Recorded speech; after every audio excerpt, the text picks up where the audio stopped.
To be a good artist, obviously, and you don't have to be a good artist, actually. No, if I'm really gonna put it out there, okay, you need to be able to produce, sell, and run a business. Mm-hmm. And I think if you have these formulas and consistency, time, it's a guaranteed success. What's up? This is Rebel Radio. What up? What up? This is DJ Newmark. This is Peanut Butter Wolf. It's your boy. It's okay. Keep checking out Rebel Radio. Rebel Radio. This is Rebel Radio. We're in the place right here. Rebel Radio is going down. Would you say Rebel Radio? Oh, wait. Let's do it again. Rebel Radio. What's up, Rebels? Welcome back to Rebel Radio, the weekly show where I bring you the rebels who are shaping our culture. I'm your host, Josh Levine. This week, we're back with our Artwork Rebels series in partnership with Guerilla One and co-hosted by my man, Eddie Donaldson.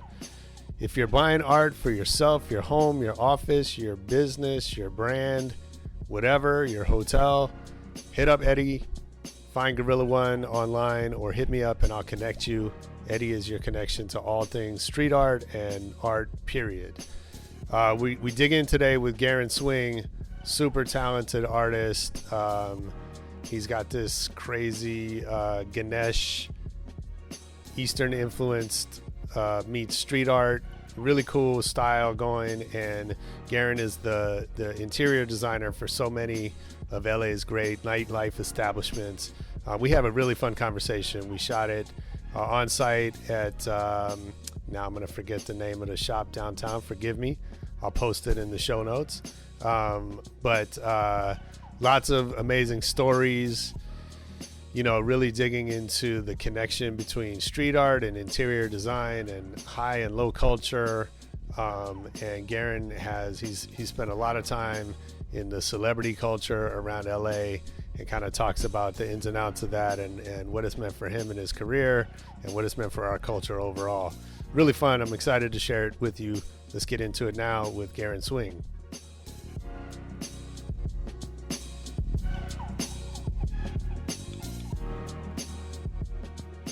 Yeah, man. Well, I'm excited to talk to you guys.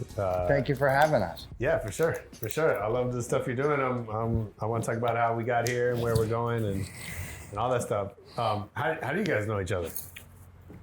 How don't we know each other? Yeah. Okay. Yeah.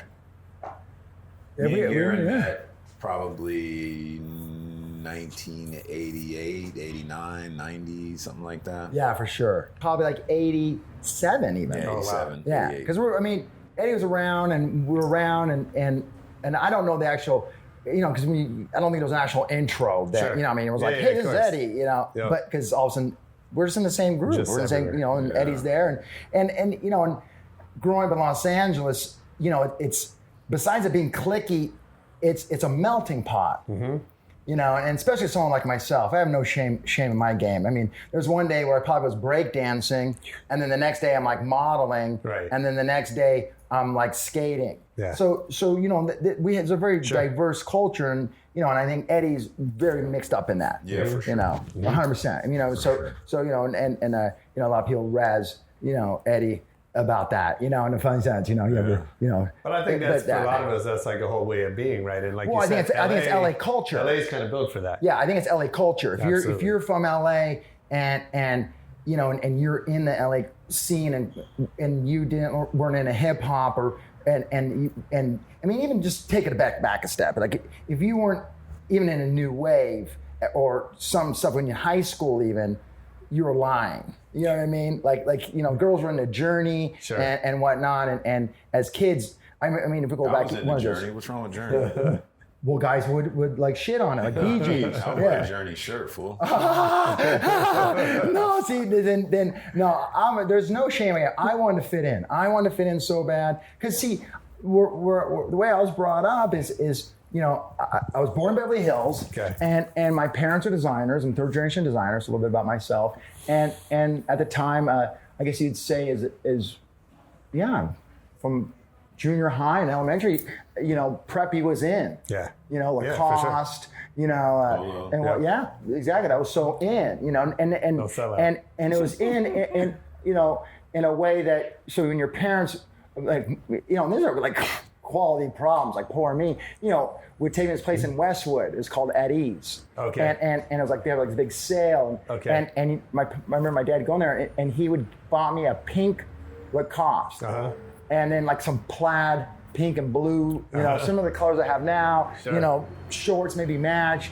You know, and maybe a pair of Vans, and that was really in. And for me personally, that's not who I wanted to be at all. Yeah. And you know, and I'd see people that I want to be. Like I want to be with, and it's not that I want to be them. I want to. It was my culture. Is really what it is. Like surfing, skating. You know, musically. You know, I had to go on and on about it. But you know, so when I went to public school for the first time, I got bused immediately, and then it was all black school. Yeah. And you know, it's definitely like you either join or beat them type situation. You know, I saw fist fight for the first time, all this stuff, and I just loved the whole culture. I mean, it was dancing, music, you know, and you know, and you hear a lot about this, you know, in a sense, like you got to pick a lane. You know, like I wasn't a rapper, I wasn't a gangster, I wasn't in a gang. You know, and for me, dancing and art. You know, so I was drawing in '85 little things. You know. Do you remember the sort of the spark? You said you grew up. Your parents were artists. The spark and designers of which? Of art for you. When did? Oh, immediately. Yeah. So, because I did go to a nice school, and a you know, an expensive private school, my art was sent to the White House in fourth grade. Okay. Yeah, for display. Nice. And I think because, you know, I look back on it now. That's Reagan? No, prior. Well, I don't know. I met Reagan. Oh, you know what? It might have been, yeah, because I met Reagan because I was hanging around a real white collar situation going to Buckley because I also had a friend and his parents took us to the Beverly Hills Hotel or something, and Reagan had a whole thing there, and I remember shaking his hand. So yeah, I shook Reagan's hand. I remember being a kid, being front and going hi, but I don't think he was president at the time. Okay. I believe I don't think he was president at the time. One thing to think about with Guerin is your dad was an artist. Yeah, I mean, my father, like I said, I was third generation designer. So my father, my mother decorated Michael Jackson's house. Oh wow. So you know, when you talk about the culture, and my mom, which is even funnier, and I wish I knew the names, but I didn't know this until actually recently. My mother predominantly designed black entertainers. Oh wow. Yeah, I didn't know, because what happens, you know, it's just like LA for me. Like, why am I in the rock and roll business? Like, why have I done every rock star's house there is and whatnot? And so when I guess she did the Jackson's home, because they were so involved in the industry, I guess she did their manager's home, and it just came in. It's just a network. Yeah, I mean, and that's my story too. I mean, there's no shame in it. I mean, starting off with Eddie and Danny Boy and being in this culture of LA. You know, I worked at this place called the Living Room and just work, and Drew Barrymore worked there. So, you know, it's like you know, and that's where Stussy is, like First and La Brea. And so I worked there when I was 17, 18 maybe. Wow. You know, and so I was catapulted into right in the heart of the A-list. What was the Living Room? That was Robert Cass's joint. It was like a coffee shop. It was a bar. It was an actual coffee shop. It was the first. I think I remember. Okay, so this is great. Like history for me, and I think just in general, the nuance of it. Yeah. There was no Starbucks. Right. Yeah. There was a place on Beverly, and I want to play this called Jazz or Java or something. So Insomnia. There was Insomnia. Well, okay, same location as Insomnia. I did Insomnia also for John Dunn. Okay. Yeah, I did the one in the Valley. I did that's a whole thing. So, but prior to that place, it's the same location, and inside it was similar how they had Insomnia. It was all white, and then they had these cappuccinos or cafe lattes that were in this white clear glass. And they would make them, and I remember going there with Paul Jelinas and Brian, because we were going to clubs when we were 15, you know, and so we, after this club scene or going to Cat House, you know, and whatnot, we would go to this place, and I remember being I'd go to every hot club there is, not think twice about walking in the front door, taking a bottle from Axl Rose, but this place scared the fucking shit out of me. It was like an art museum, and when you walked in there, people just were like, hey, and you just get a cup of coffee. You know, it was so, everyone in there wearing black and so chic and drinking coffee. And it was so queer to me, going there getting these $10 things. And I remember coming there one night and we ordered a drink, and we drank our local drink, and I remember having hot chocolate. It was like a hot chocolate and coffee. It was so different. And I wasn't big into coffee. I drank my thing, and I ran out, and I remember running out with the fucking tip jar. They had a big tip jar of cash, and I remember like, Amazing. like Damiano's back in the day. Like, you're hungry for pizza? Like, go to Damiano's. You just run out with the whole pan, run down Fairfax with the whole pan, like wasted. But That's hilarious. But yeah, and so Robert Cass opened up this the first like Italian coffee shop, and it had espressos, panini makers, and he did it all gold and maroon, which at the time was like the hottest thing. And he asked if I wanted a job there, and I helped with doing like full finishing, and that kind of sparked off my whole career in a sense of the professional side of my career. So it sounds like art's part of your life from day one. Yeah, I mean, all I did is go to art school. Is there a moment when it becomes a career? Was it that, or was there like there's a decision? there's actually a funny moment that actually has to do, like, I mean, more or less with Eddie in a sense. A lot of funny moments to do with Eddie. So we're 20 years old. I got back from Europe. I was doing something like this modeling job that I did for a free trip or whatever, but and when I got back, I knew where to stay. And I think I stayed with my parents for a minute, and that didn't work out. And then I was living with Danny Boy and Eric, and they were living in a one-bedroom apartment, which I saw Leor the other day, and I thought Leor's parents owned the building. It turns out it was Josh Abraham's parents owned the building. Okay.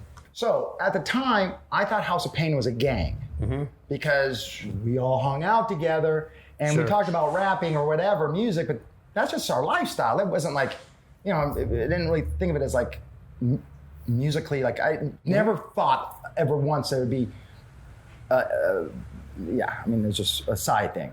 We had our real hustles going on, you know what I mean? Like, it was never like, to me, it wasn't real. Yeah. So with that being said, I'll never forget Danny Boy coming home, and I believe he had a big wad of cash on him too, and he goes, dude, we just got signed. And I was like, what? He's like, we got signed, we're going on tour. And for me at the time, I thought, dude, we go out every night and fight.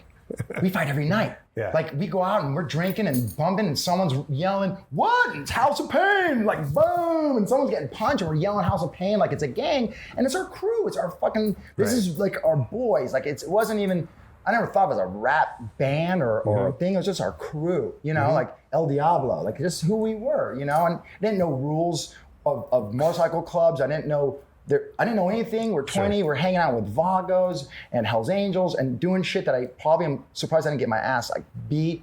I just go with the Booyah tribe and bounce them in the belly. I walk over to them like, what's up, dude? Boom, and I bounce on like in their belly, like just a drunk, skinny 20-year-old. Like, I can't believe they just pull me aside and whip my ass, like, teach you a lesson of respect. Sure. But the fact of the matter is, I was like, no, I'm starting a faux finish business. I'm starting an art business. Okay. And he looked at me like I was crazy. He's like, what are you talking about? I'm like, I'm starting this business where I'm going to start a business doing decorative painting. And he's like, and then Danny called me out. He's like, dude, he's like, any monkey can sponge. And he pulled out this wad of cash. He's like, this is real money, And I thank him for that. Because I'm the kind of guy that I didn't realize this until especially recently. Like, bring it. I accept your challenge. I started crying if I didn't think about it. Because that's what it's like, for me, it's about. Like, art, street art, all of it, it's battling. It's like, I'll show you, Every time I've done some art in a crazy way, like, oh yeah? Like, let's do this. Let's fucking do this. Like, you say I'm fucking this or that or like that. And then the crazy part is, no one's really saying it. It's like, crazy, but in my mind, it's like, that's the way it's been since day one. My parents told me I couldn't be an artist. You're like, oh, that's great, but what are you gonna do when you grow up? And I've won awards in junior high for student film festivals, 2 of them. So many accolades and awards. It's really, if I went down my resume and I really stop and think about anything, it's my career is heavy. Art directing you name the spectrum. If it has to do with color or paint, I'm like punching at it. It's so interesting. We talk about this all the time, how, graffiti, hip hop in particular, they're competitive arts, right? And it's different than rock and roll. It's different than fine art. Obviously, business is competitive, period. I have to argue that. I think, because I'm good friends with other artists, musically, I get the DMs or not DMs. Yeah, I did. Well, now it's the sending. But because they are battling. Look what so and so did. Da da da. It's not like the same but it is kind of because there's no one's actually coming at me. No one's coming at me like hard. It's not like we're because I'm not that kind of graffiti artist. Let me be clear. I'm not on the street crossing off or fighting over turf or disrespect of mine or this. Right. It's more of an underlying situation. Is it though? Well, look, first of all, I think all of creativity is competitive on some level, and all of business is competitive. No question about that, right? I think my take on it is that within graffiti, street art, hip hop. Yeah, hip hop. That's what's really referring to. Yeah. That competition is more overt, right? Yes. Battling is part of the culture. Let's break it down. In a way that I'm sure artists. Well, like Eminem and Machine Gun Kelly. Hold on. I got it. The graffiti, hip hop and graffiti are the only two artistic expressions that I know where there's open battles. Right. Exactly. Right. That's what I'm saying, right? Oh, I see. Yes. We go to Belmont, we battle the crew. Stand corrected. Right. Stand corrected. But we're going to meet on the corner and we're going to battle. Right. I don't see fine artists saying, I'm going to meet you on Melrose and we're going to battle. Right. And I also don't see Axl Rose saying, bring your guitar down the freaking, or Dave Navarro. Right. But we're going to battle at the museum today. Right. It just doesn't happen. So Josh is right to a certain extent. But 100%. I get what you're saying too. Yeah, it's just done in a different way, in a more underlying Sure. Of course. But I think that's he wore that to the party. It's saying the same thing in a different language. I think that's part of the success of the genre of the art form, right? Is that like aggressive competition? 100%. 100%. In 40 years. Hip hop and graffiti has infiltrated every aspect of society.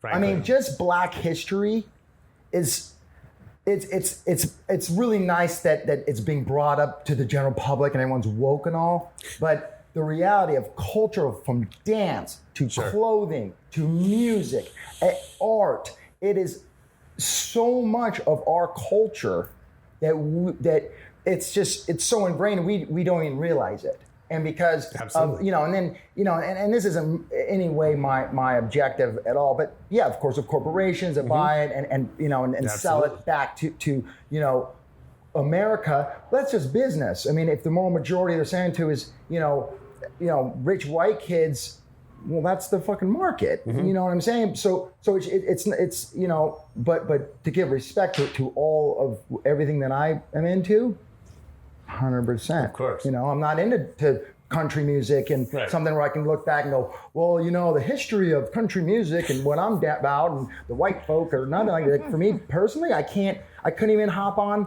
I don't even know I can't even. Yeah. I got you. Yeah. I got you. I can't. Right? I mean, everything to me, there's something really interesting. I think your art your career really kind of embodies the sort of relationship between high and low, between the streets and luxury, right? Where you kind of play, a lot of, we talk about this all the time, right? That a lot of the artists we grew up with are now, have pieces in museums and et cetera. But I think your career even more so, right? Because you're designing restaurants and hotels and luxury environments. Yeah. I'm very blessed to be able to say oh my God, on a gallery aspect of it is, $250,000 piece hanging in the entry of a hotel. Sure. And to have something like that, or it's funny. I have I don't know. I want to say it's a $175,000 piece in a crate in the Hard Rock because they just buy so much, like crazy money. That one piece is hanging and the other part is just crated with who knows with a Noah's Ark of art that they just buy and purchase. So there's one part where it's that's what I do for a living. And there's another part where I want to share my art, and share things and get out there and ultra culturally too. I want to be able to get out to the masses and let people enjoy it. I think there's just art in general is a very, that's obviously it's a show, about it. I mean, it's I want to say that it's a very hard business because there's so many talented artists out in the world, like beyond, and there's so many good businessmen, and to put this together in some way is a very complicated, formula to get your work out there and whatnot. And we had this conversation a lot. What's the formula? To be a good artist, obviously, and you don't have to be a good artist, actually. No, if I'm really gonna like put it out there, you need to be able to produce, sell, and run a business. And I think if you have these formulas and consistency, time, it's a guaranteed success. And it's because a lot of people put in time and they don't put enough time and then they change it. And for me personally, I have this theory that I've come up with that everything in life is 4 to 7 years. So it goes across the board.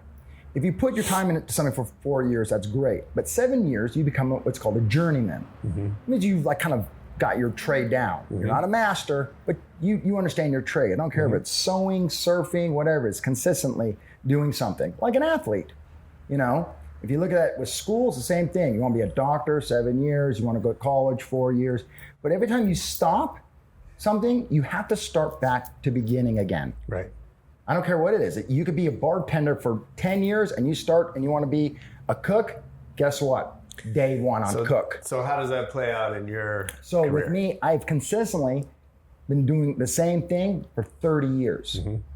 With that being said, I've tried to stay really focused because it's easy to get unfocused, especially the kind of artist that I am, in the sense that I have I want to say I'm very well-rounded. So being well-rounded, like example, I was asked to be in an art show a couple nights ago, I think it was last night, and a bunch of other artists that I know that are in it. And the idea is that an artist takes her photography, and then the artist that she has chose for the show does their interpretation of the photography. And I look at it, and she sent me a couple other references and stuff. And I thought, what do I want to do? And the idea is I thought, I was going to just do like a realistic painting just to fuck with everybody. Like just go and just do it like boom, you know what I mean? Because I feel that I'm that talented. And I thought, well, what am I doing that for? Ego, da-da-da-da. But the point is that's the decision that sometimes I have to make to stay focused. Because if I start, it's like a jack of all trades, master of none. Like if you start getting too unfocused and doing all these things, I'm soon doing portraits and soon doing this. Someone hit me up the other day and saying about my silk screen. They said, "Oh, is that hand painted?" And I said, "Oh, it's hand pulled." And they said, like I said, pussy. And I'm like, but it's because they know I can do it. They know I can hand paint it. They know I can airbrush it. They know that I can do other things. But I'm trying to stay consistent towards the style and trade of what I'm doing. And so with that, I believe comes success. Yeah, I get it. I also think, I would assume you also need sometimes that 100%. diversion, right? You need to 100%. go do something that's fun. Yeah. To be able to do all the other stuff. Right? And I'm one of those guys. I'm one of those guys that walks, and I really, really resonated last night that I walk away from confrontation, not because I'm a pussy, because I'm kind of like the opposite. I have to walk away from situations because I'm scared of, and it's a fight or flight for me. And I'm scared of my actions or what I'm going to say. And I've learned that just sometimes you just walk away, give it 24 hours. And it's funny because I don't think I have anger issues or violent or anything crazy, but what I think and what I say are two different things. And I've learned that, these are just like to walk away, in situations. So a lot of times, I get in these situations where I'm people pleasing or hot dogging, and then all of a sudden I'm like, I have to walk away from this situation, it's that's a hard thing to do too. I don't burn bridges. I fucking follow through on everything. I'll take a hit before I, because in LA, you're only as good as your last, your last advance. I'm sure you've been on tour. Yeah. You can be on tour, the whole tour, be the number one fucking dog, man, the best fucking manager, whatever your title is, and you miss the bus on the last day, they'll remember you for the rest of your career. That guy, the guy that we had to like turn the bus around, the guy that we had to fly out because he fucking forgot the microphone, like whole European tour, number one. Last day you missed the bus because you're hungover. Yeah. Everyone's gonna remember you the rest of life being the hungover guy who fucked the whole tour up. You know? Yeah. And so I know that. And I know that so I'm always as good as my last advance. So I follow through on everything, and I always, and like an athlete, I give a number one. I try to give 100%. I mean, that's such a great life lesson, right? Like, you know, you can be so great at so many things, and the one little thing can trip you up, right? And so I always look at that, like, what do I want people to remember at the end of this? So on that note, that's where I changed my career. And Eddie, you know, like I said, I give a lot of shine on that. Is you know, around 2010, 11 maybe. You know, I did a little art piece. You know, I had the stencil for 30 years that I've been doing. Yeah, which let's talk about that for a second. Yeah. So that's a good story. I'm an old black man with a bad memory, right? That's been my line for 10 years. He posted this stencil of this Ganesh, and I had the spiritual art gallery. Yeah.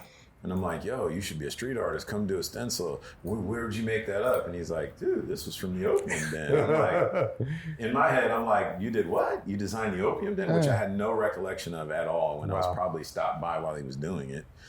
And he came and did a stencil on the sidewalk in front of the gallery. And the next thing you know, he's like building half concrete pieces. Oh my God. Full circle. Oh. Didn't even like put two and two together. In 95, I did this Opium Den for Brent Bolthouse. Mm-hmm. It might have been before that, 90, but it was around that time. And also I remember 95 is because I did the whole place, like how I did the front here. Yeah. I did the whole Opium Den, like the inside when you walk in, had all this like this whole stencil vibe. Like, here's what I do now. So the full circle is? I did the whole Opium Den. When you walked in, it was all like stencils and wall washing. Exactly what I did out front.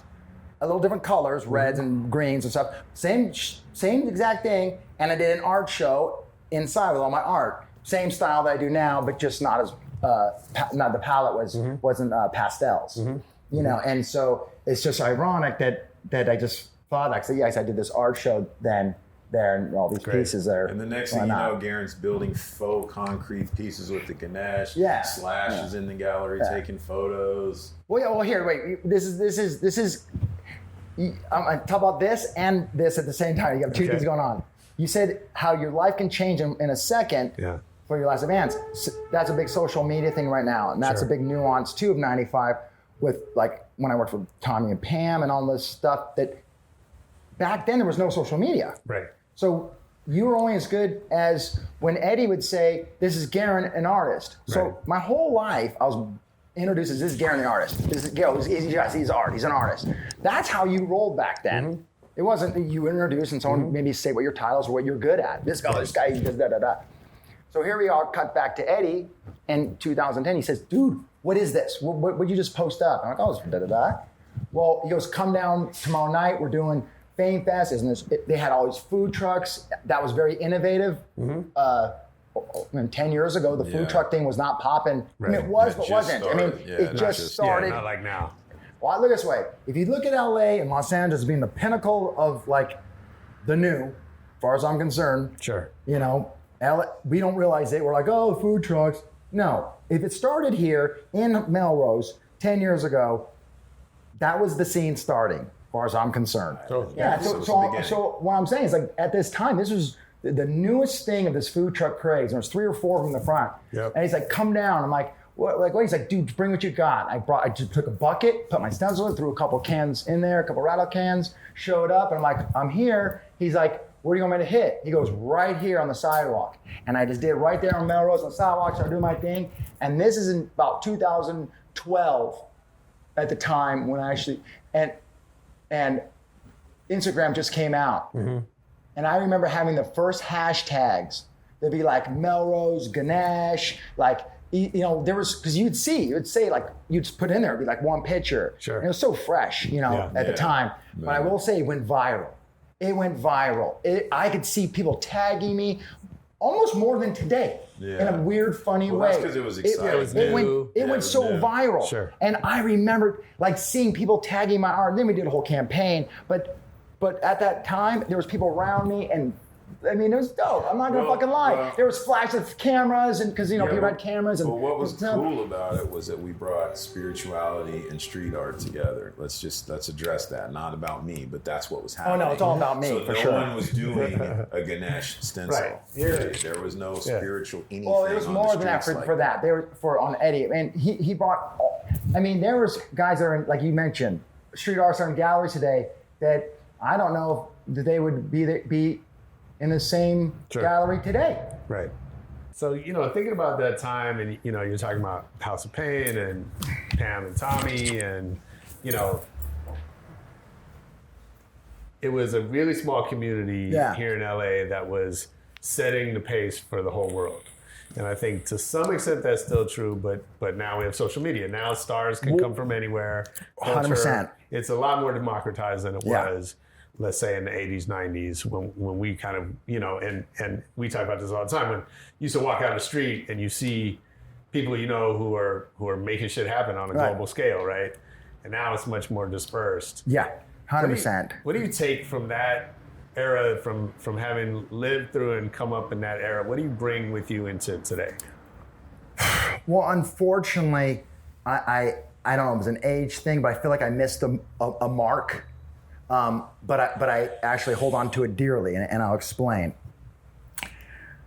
Growing up with, and to say it like it is, growing up with celebrities and household names and whatnot, as my actual friends, I would find it odd to say, hey, Slash or Tommy, could we take a picture together? Right.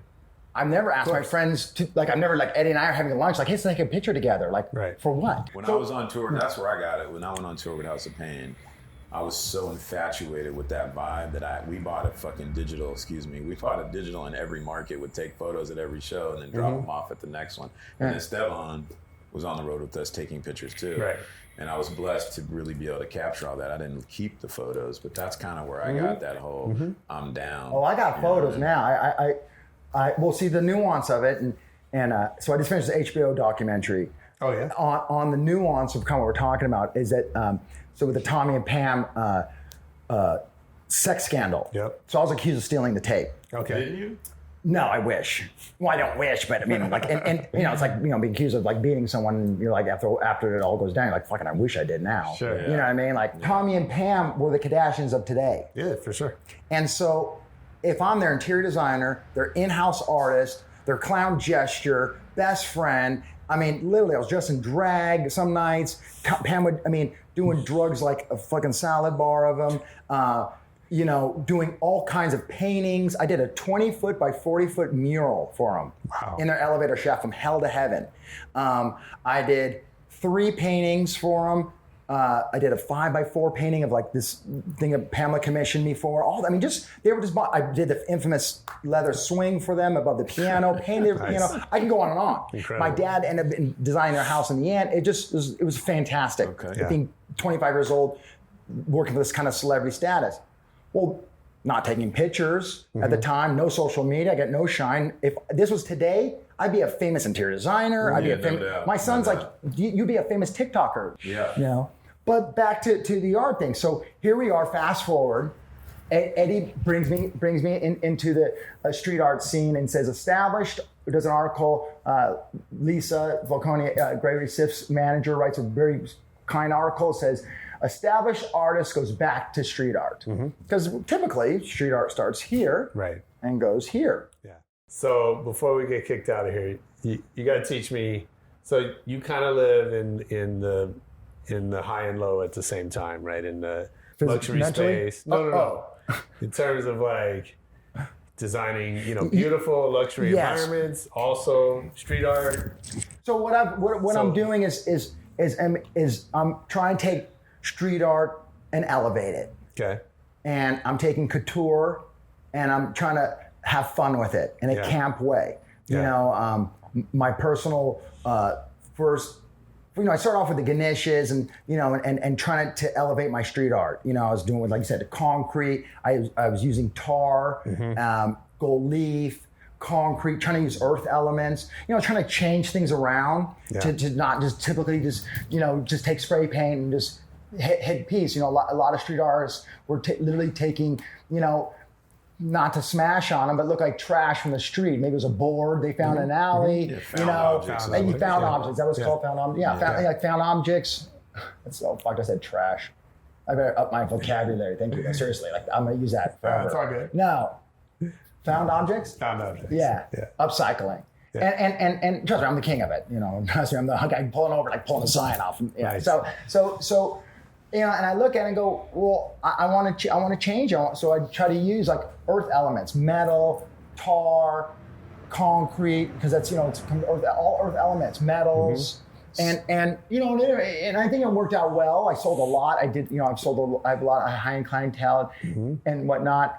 But then, you know, I started kind of trying to go back to using more paints and more hands-on painted canvas, you know, and I'm happier, you know, with those mediums, you know, and trying to, you know, I know that, you know, prior to COVID, you know, I think I was referred as a dark and sexy, you know, I think it's kind of a joke, but it kind of, you know, it's like dark, you know, Guerin's dark and sexy, you know, he does dark earth tones, you know, gold, silvers, you know, and that's my clientele, you know, I'm looking at this thing and you know, and you know, working with other artists, you know, I was a resident artist with Risk over COVID, and we had a fucking blast. I mean, just COVID is like the best thing that's ever happened to me. It was like, I mean, it's kind of like, you know how the cliche be like, oh, I'll quit drinking tomorrow or I'll quit smoking tomorrow. Right. Well, I've had that same say with my career in a sense, like, you know, like a tomorrow, like, oh, I'm gonna, you know, this is the way I want to go. But Sure. 2 years prior to COVID, I did make a decision to concentrate on my art only and some of the other things I do for a living, you know, as we said, staying focused, like getting rid of what might be a very high-end job, a $400,000 job of decorative finishes, to me, wasn't the legacy I wanted to leave. And that was something I even talked to my son about, my 17-year-old, you know, when he was like 15. I was like, my legacy, I want to leave a legacy, you know, and it's not a financial legacy or fame or fortune. It's really like, what am I doing here? Like, oh, my dad did 100 W hotels and additions and celebrity homes and blah, blah, blah. I want to like, yeah, he's an artist, but I don't want to be in that story like, oh, he was so talented, but I want to do it. So I started doing it a couple years ago. So when COVID hit, everyone's like, holy shit, you were preparing for this. I whittled down my company, got it down to nothing, almost how everyone had to be in ration for like COVID, like getting down to nothing. So when COVID hit, I was completely prepared. I had a skeleton staff, you know, I was rebranding everything. And that's when I called up Kelly a couple of years ago. I mentioned doing this big wrist sculpture out of concrete. And we were at one of Eddie's shows, like Love Los Angeles. Can we talk about art in the Rendon? Yeah. Because what happened with art in the Rendon, if you don't know what it is, the Rendon Hotel downtown where Al's bar was. The Rendon? Rendon. Oh, yeah. Yes, yeah. So it's right on the corner they here. invited Guerin and I and Jim Evans and other people to come out, and everyone had a room in the hotel. Yeah.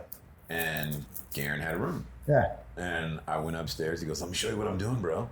Yeah. He fully transformed this room into like this completely different type of, I don't think people were ready for it. I think so tell us what you What'd you did. do?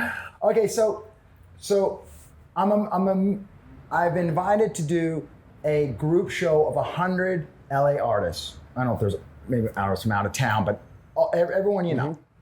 And we each, and the challenge or the parameters of each, we're each given one, I believe it was 100, it might have been less, but each artist gets their very own room, and it's here on 7th and Santa Fe at a very 100-year-old hotel that has all this history. Yeah, where Al's bar was. They did shows back in the day. I mean, it's all this crazy history from And there's giant MSK, Retina, Revoke. Yeah. Everyone had, you know, we still have the wall. that draft. Where is it? Anyways, Coffee's on there too. Yeah, and so we have, so the parameters for each artist is you can do whatever you want. So tell us what you did. So some people come in and took out all of the drywall, and it was exposed to trees growing out of the floors. Literally whatever you mind can imagine. So I thought, well, what am I going to do? I'm going to bring everything. I'm going to bring everything I do here. I'm gonna just bring. This is gonna be a Guerin like fucking room.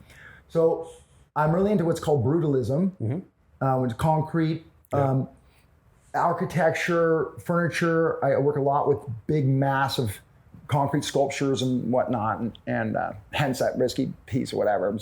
So what I did is I made a king size bed, headboard, nightstand, all out of concrete. And then I put this, so you walk in this room, there's this big concrete bed, you know, and then with a big fur on it, you know, it looks similar to this, a big fur on it.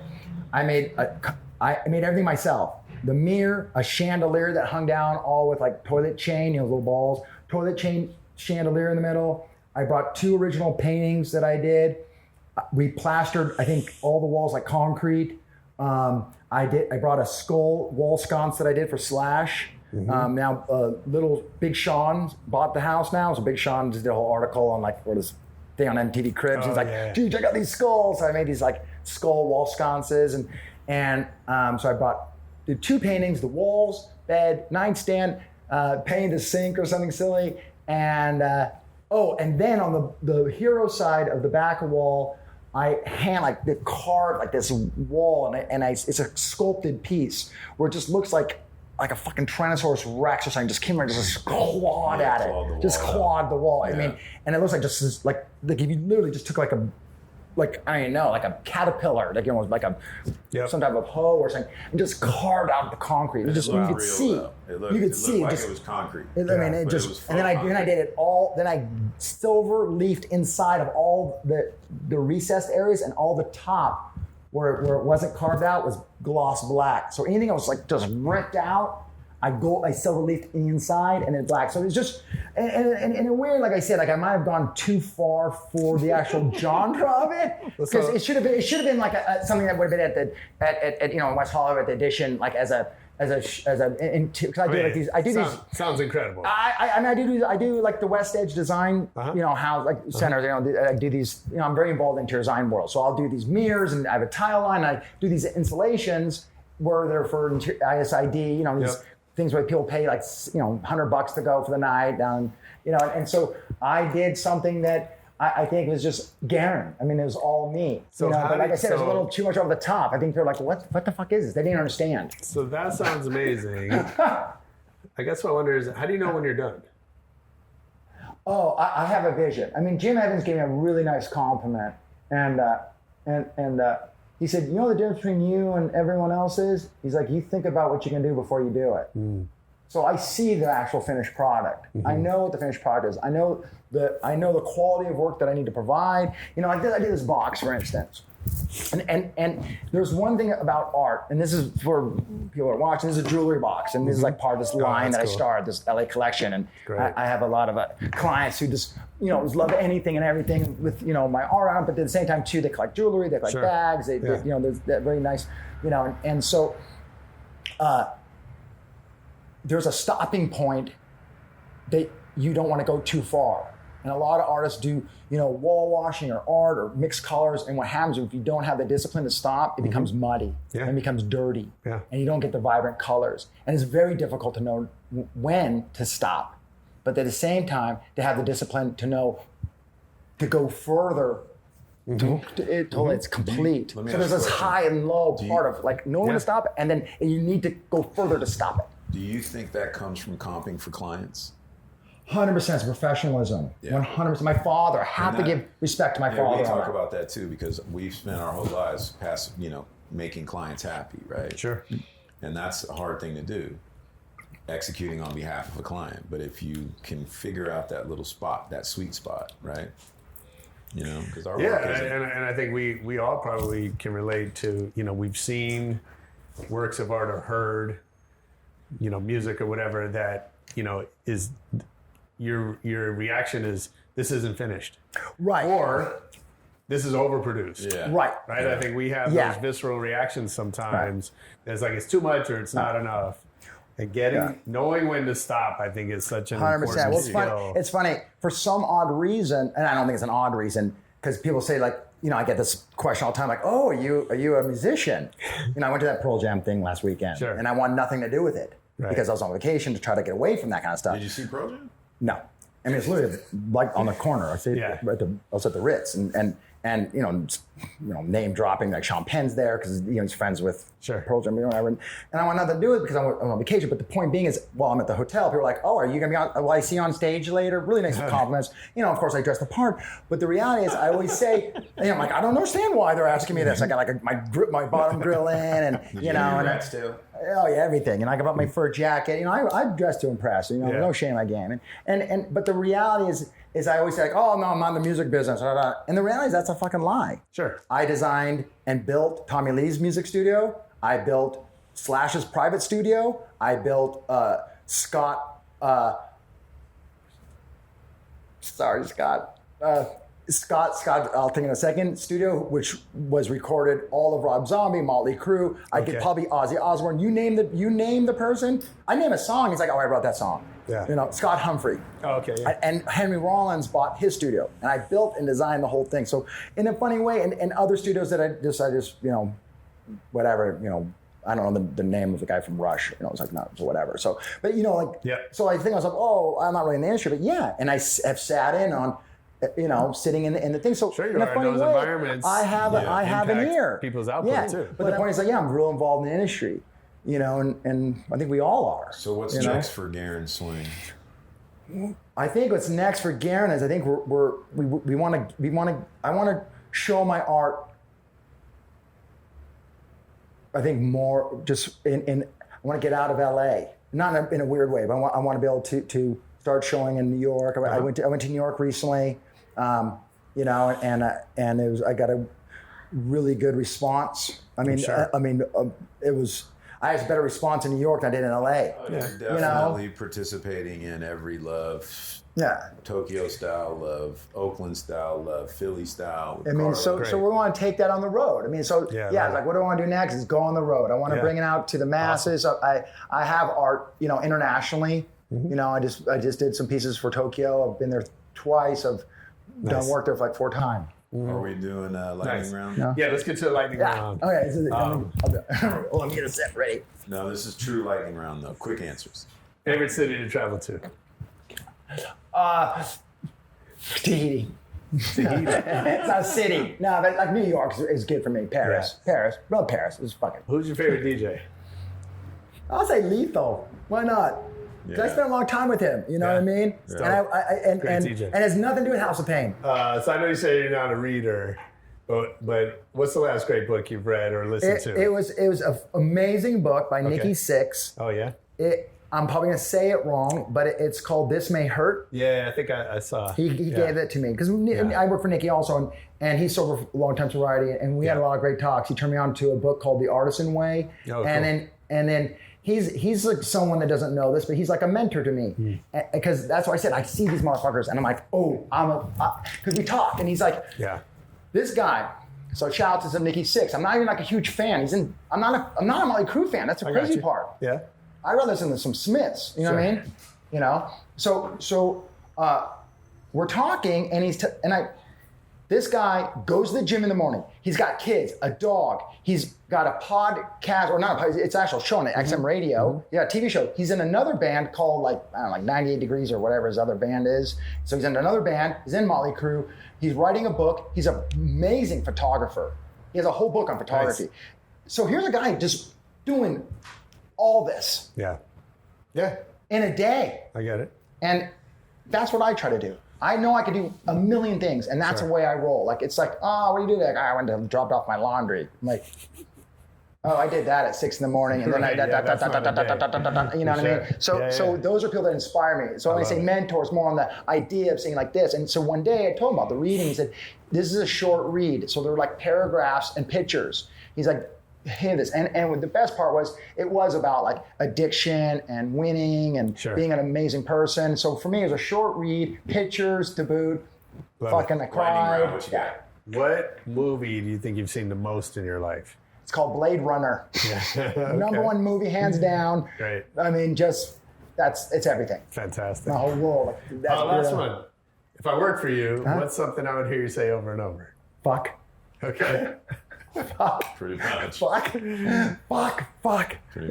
Man, this is so much fun, dude. I can talk all day. Yeah, let's get hot. Yeah. Love the stories. I can't wait to see what's next. Yeah, I think Amazing. I really appreciate the time and you absolutely. guys taking time out of your day to Super share fun. my story and whatnot. And Super fun. fantastic. Eddie, any party thoughts for us? Not at all. I mean, I think it was good. You know, it was fun. Awesome. I'm looking forward to the future because me and Guerin have a lot of plans.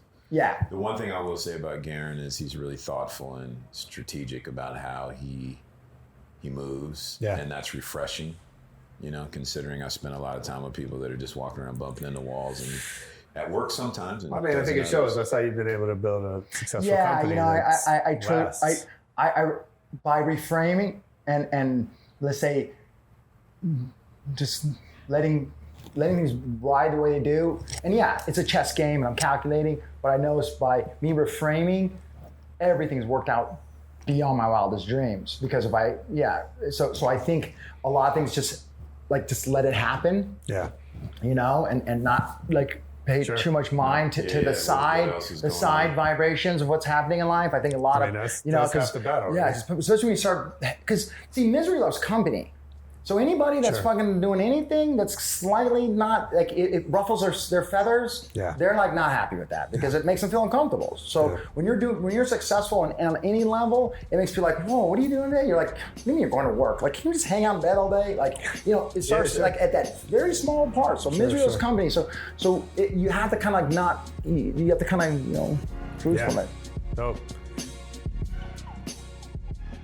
Yo, that was Guerin Swing on Rebel Radio. I hope you enjoyed it. I know I did.